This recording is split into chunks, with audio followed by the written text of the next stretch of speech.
परिचय। मित्रों, जैसा कि हम सभी जानते हैं कि हमें विभिन्न दैनिक क्रियाकलाप करने के लिए ऊर्जा की आवश्यकता होती है। हम यह ऊर्जा भोजन से प्राप्त करते हैं। इसलिए हम यह कह सकते हैं कि पोषण वह प्रक्रिया है जिसके द्वारा समस्त जीव भोजन प्राप्त करते हैं और इस भोजन को ऊर्जा प्राप्त करने के लिए इस्तेमाल करते हैं। पादप और जंतु दोनों सजीव हैं। जंतुओं की भांति पादप को भी अपने क्रियाकलापों के लिए ऊर्जा की आवश्यकता होती है। इस तरह पोषण समस्त जीवों के जीवन के लिए एक महत्वपूर्ण प्रक्रिया है।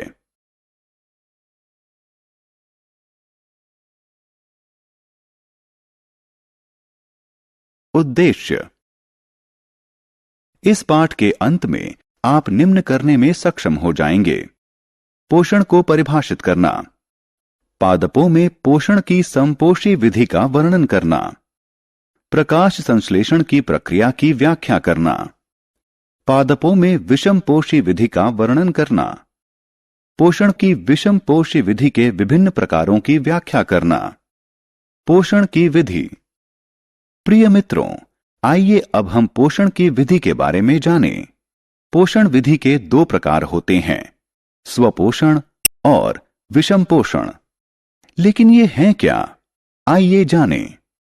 पोषण की वह विधि जिसमें जीव साधारण तत्वों से स्वयं भोजन बनाते हैं स्वपोषण कहलाती है और इस प्रकार के जीव स्वपोषी कहलाते हैं। हरे पौधे स्वपोषी का उदाहरण हैं।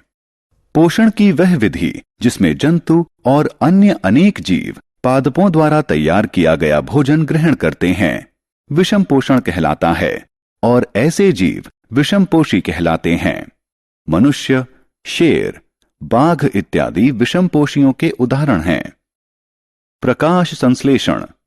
जैसा कि हम सभी जानते हैं कि हरे पादप अपना भोजन स्वयं संश्लेषित करते हैं, लेकिन क्या आप जानते हैं कि वे अपना भोजन कैसे संश्लेषित करते हैं?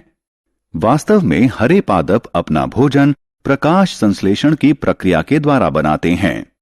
प्रकाश संश्लेषण वह प्रक्रिया है जिसके द्वारा हरे पादप क्लोरोफिल यानी पर्णहरित व सौर ऊर्जा यानी धूप की उपस्थिति में कार्बन व जल के द्वारा तैयार करते हैं। प्रकाश संश्लेषण के लिए कच्चा माल। अब आप जानते हैं कि पादपों में जल, खनिज व कार्बन डाइऑक्साइड भोजन के संश्लेषण के लिए कच्चा माल हैं।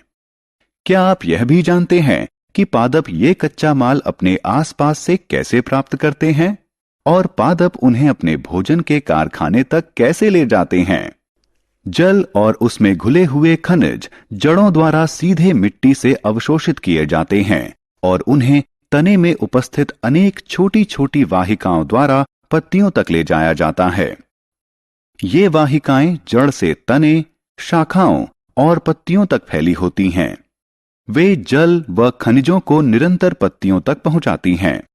इसी तरह वायु से कार्बन डाइऑक्साइड पत्तियों की दोनों सतहों पर उपस्थित छिद्रों द्वारा प्राप्त की जाती है। ये छिद्र रंध्र कहलाते हैं। इन रंध्रों के चारों ओर द्वार कोशिकाएं होती हैं। प्रकाश संश्लेषण का उत्पाद। कार्बन डाइऑक्साइड और जल पत्तियों में पहुंचकर धूप की उपस्थिति में अभिक्रिया करके कार्बोहाइड्रेट बनाते हैं।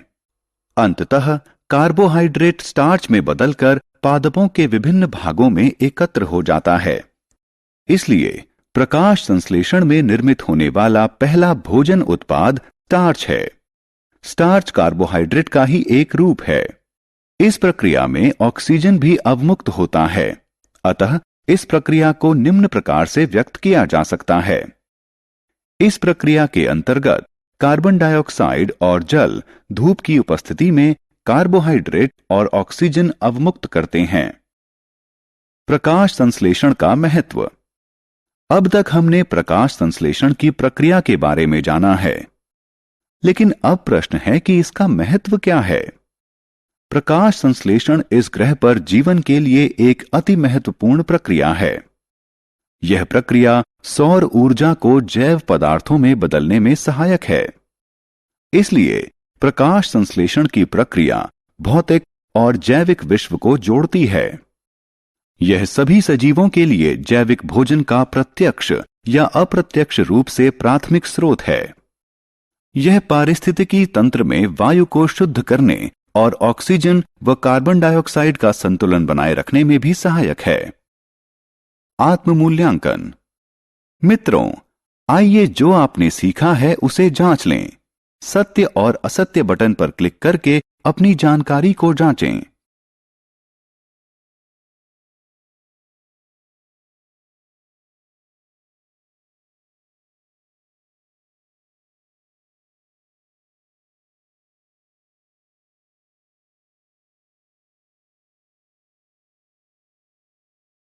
पोषण का विषमपोषी प्रकार। मित्रों, आइए अब हम उन पौधों के बारे में जानें जिनमें पर्णहरित नहीं पाया जाता है और वे अपना भोजन संश्लेषित नहीं कर सकते हैं। जरा सोचिए कि वे कैसे जीवित रहते हैं और कहां से पोषण प्राप्त करते हैं। जैसा कि हम इस अध्याय में पहले ही सीख चुके हैं कि ये पौधे अपना पोषण अन्य पौधों और जंतुओं से प्राप्त करते हैं। पोषण का यह प्रकार पोषण का विषमपोषी प्रकार कहलाता है। इस प्रकार से पोषण प्राप्त करने वाले पौधे विषमपोषी कहलाते हैं। विषमपोषी पौधे 4 प्रकार के होते हैं: परजीवी पादप, मृतजीवी पादप, सहजीवी पादप, कीटभक्षी पादप। आइए अब हम प्रत्येक के बारे में विस्तार से जानें। परजीवी पादप। आइए परजीवी पादपों से शुरुआत करें। वे पादप जो अपना भोजन सीधे अन्य पादपों से प्राप्त करते हैं परजीवी पादपों के रूप में जाने जाते हैं, और वे पादप जिनसे परजीवी पादप भोजन प्राप्त करते हैं परपोषी कहलाते हैं। आपने अपने आसपास अमरबेल यानी कसकुटा अवश्य देखी होगी, जो कि एक परजीवी पादप का उदाहरण है। यह पीली नालिकाकार संरचना के रूप में तनों एवं शाखाओं के चारों ओर लिपटी होती है। आपको जानकर आश्चर्य होगा कि इसमें क्लोरोफिल नहीं पाया जाता है, इसलिए यह जिस पादप पर लिपटी होती है उसी से तैयार भोजन प्राप्त करती है। यह जिस पादप पर आरोहित होती है उसे परपोषी कहा जाता है। अमरबेल परजीवी पादप का एक उदाहरण है। मृतजीवी पादप। जब आप सब्जियों की दुकान पर जाते हैं, आपने पैकेट में रखे हुए मशरूम अवश्य देखे होंगे। इसके अतिरिक्त कभी कभी बरसात के मौसम में सड़ी गली लकड़ी पर उगी हुई मुलायम छाते जैसी आकृतियों को भी देखा होगा। लेकिन क्या आप जानते हैं कि ये जीव क्या हैं और अपना पोषण कैसे प्राप्त करते हैं? मित्रों, ये जीव सामान्य रूप से कवक कहलाते हैं और वे अपना पोषण मृत और सड़े गले पदार्थों से प्राप्त करते हैं। मृत और सड़े गले पदार्थों से पोषण प्राप्त करने के लिए वे पाचक रस स्रावित करते हैं और इसे विलयन में बदल देते हैं।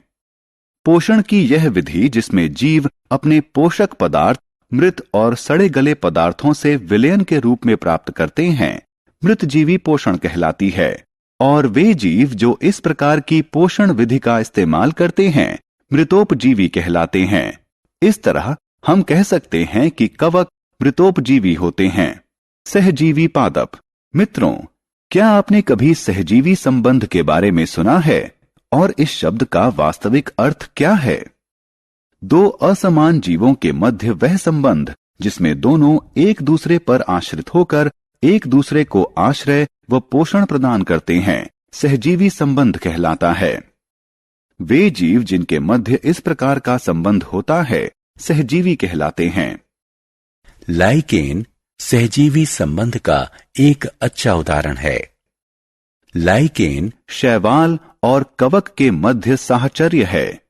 इस प्रकार के संबंध में शैवाल कवक को भोजन प्रदान करता है और कवक शैवाल को संरक्षण, अवशोषित जल और खनिज प्रदान करता है। कीटभक्षी पादप। अगला वर्ग कीटभक्षी पादपों का है। कुछ पौधे ऐसे भी हैं जो कीटों को पकड़ सकते हैं और उन्हें पचाकर पोषण प्राप्त करते हैं। इसका उदाहरण घटपर्णी यानी पिचर प्लांट है। वास्तव में ये पादप अपना भोजन प्रकाश संश्लेषण प्रक्रिया के द्वारा संश्लेषित कर सकते हैं, लेकिन नाइट्रोजन की कमी वाली मृदा में उगने के कारण इन छोटे कीटों को खाकर अपनी नाइट्रोजन की जरूरत को पूरा करते हैं और इसलिए ये कीटभक्षी पादप कहलाते हैं। राइजोबियम एक सहजीवी मित्रों, हमारी तरह पादपों को भी प्रोटीन बनाने हेतु भारी मात्रा में नाइट्रोजन की जरूरत होती है। इसलिए वे लगातार मृदा से नाइट्रोजन अवशोषित करते हैं, जिसके कारण मृदा में नाइट्रोजन की मात्रा कम हो जाती है। जैसा कि हम सभी जानते हैं कि हमारे वायुमंडल में 78% नाइट्रोजन है, लेकिन पादप इसका उपयोग उस तरह से सीधे नहीं कर पाते हैं जिस तरह से वे कार्बन डाइऑक्साइड का उपयोग कर सकते हैं। उन्हें विलेय के रूप में नाइट्रोजन की जरूरत होती है। राइजोबियम कहलाने वाला जीवाणु वायुमंडलीय नाइट्रोजन ग्रहण कर सकता है और इसे विलेय के रूप में बदल सकता है। ये जीवाणु चना, मटर, मूंग, सेम और अन्य लेग्यूम्स यानी फली की जड़ों में रहते हैं और उन्हें नाइट्रोजन प्रदान करते हैं। इसके बदले पादप जीवाणुओं को भोजन और आश्रय प्रदान करते हैं। इस प्रकार हम कह सकते हैं कि राइजोबियम सहजीवी संबंध प्रदर्शित करता है। आत्ममूल्यांकन। मित्रों, निम्नलिखित कथनों का मिलान करके अपनी जानकारी की जांच करें। सारांश। आइए हमने जो कुछ सीखा है उसे संक्षेप में दोहराएं। वह प्रक्रिया जिसके द्वारा समस्त जीव भोजन प्राप्त करते हैं और इस भोजन का इस्तेमाल ऊर्जा प्राप्त करने के लिए करते हैं, पोषण कहलाती है। पादप अपना भोजन 2 विधियों से प्राप्त करते हैं, स्वपोषण और विषम पोषण। पोषण की स्वपोषी विधि में पादप अपना भोजन प्रकाश संश्लेषण प्रक्रिया द्वारा स्वयं संश्लेषित करते हैं और स्वपोषी कहलाते हैं। प्रकाश संश्लेषण वह प्रक्रिया है जिसमें हरे पादप अपना भोजन क्लोरोफिल और सूर्य के प्रकाश की उपस्थिति में कार्बन डाइऑक्साइड और जल से संश्लेषित करते हैं। पोषण की विषम पोषण विधि में पादप अपना भोजन स्वयं संश्लेषित नहीं करते हैं, लेकिन दूसरे पादपों पर निर्भर रहते हैं और विषम पोषी कहलाते हैं। परजीवी पादप अपना भोजन सीधे दूसरे पादपों से प्राप्त करते हैं जो परपोषी कहलाते हैं। पोषण की वह विधि जिसमें जीव मृत और सड़े गले पदार्थों से पोषक पदार्थ प्राप्त करते हैं, मृतोपजीवी पोषण कहलाती है।